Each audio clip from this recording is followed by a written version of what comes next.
Can step into a little bit on that. Foster Jones is one of the major donors to Rick Santorum, said something that raised eyebrows in an interview with Andrew. This contraceptive is such inexpensive. You know, back in my day, they used bare ass contraceptives. The gals put it between their knees, and it wasn't that costly. David, does this illustrate how quickly this whole issue can get off course? It does, and Rick Santorum had to distance himself from those remarks because they were not helpful.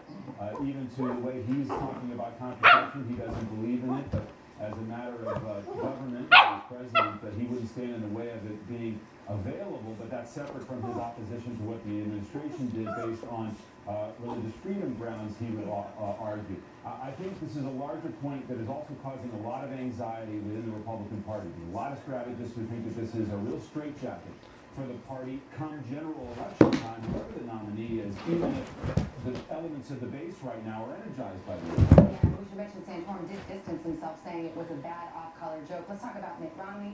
His campaigning in Michigan, which is his native state, he's been emphasizing those times, and yet the latest poll we have out of Michigan actually shows Rick Santorum in the lead.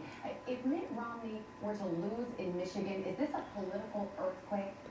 It really is, and I know that any of us who have been following this have to, offer a cautionary note that we've been, unable to pin down this race as it's moved through its many twists and turns. And there are a series of failures in Mitt Romney. New Hampshire was one, Florida was another, and now it's Michigan. He's won those other two. The firewall has held in those other states. It's really important here. I think if he were to lose here, that air of inevitability, which is already slipping away, further slips away, there'd be real calls for somebody else to get into the race. And there may be more coalescing around Rick Santorum, who a lot of conservatives are looking at now and say, A, he's running a conservative primary campaign, and B, 16 years in Congress.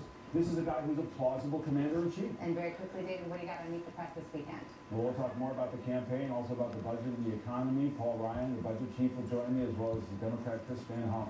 All right, David Gregory, thanks so much. It's 7:12, and now here's Matt. All right, Savannah, thank you. Whitney Houston's family is gathering today, one day before a funeral that will feature some very big names. This as new information emerges in the investigation into her death. NBC's Jeff Rawson is outside the Newark, New Jersey church where Houston's funeral will be held. Jeff, good morning to you.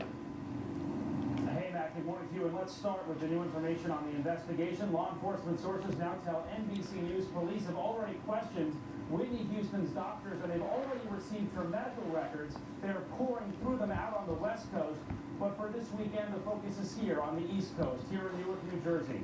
We're told today the family will hold a private viewing of the body at the funeral home, and here about a block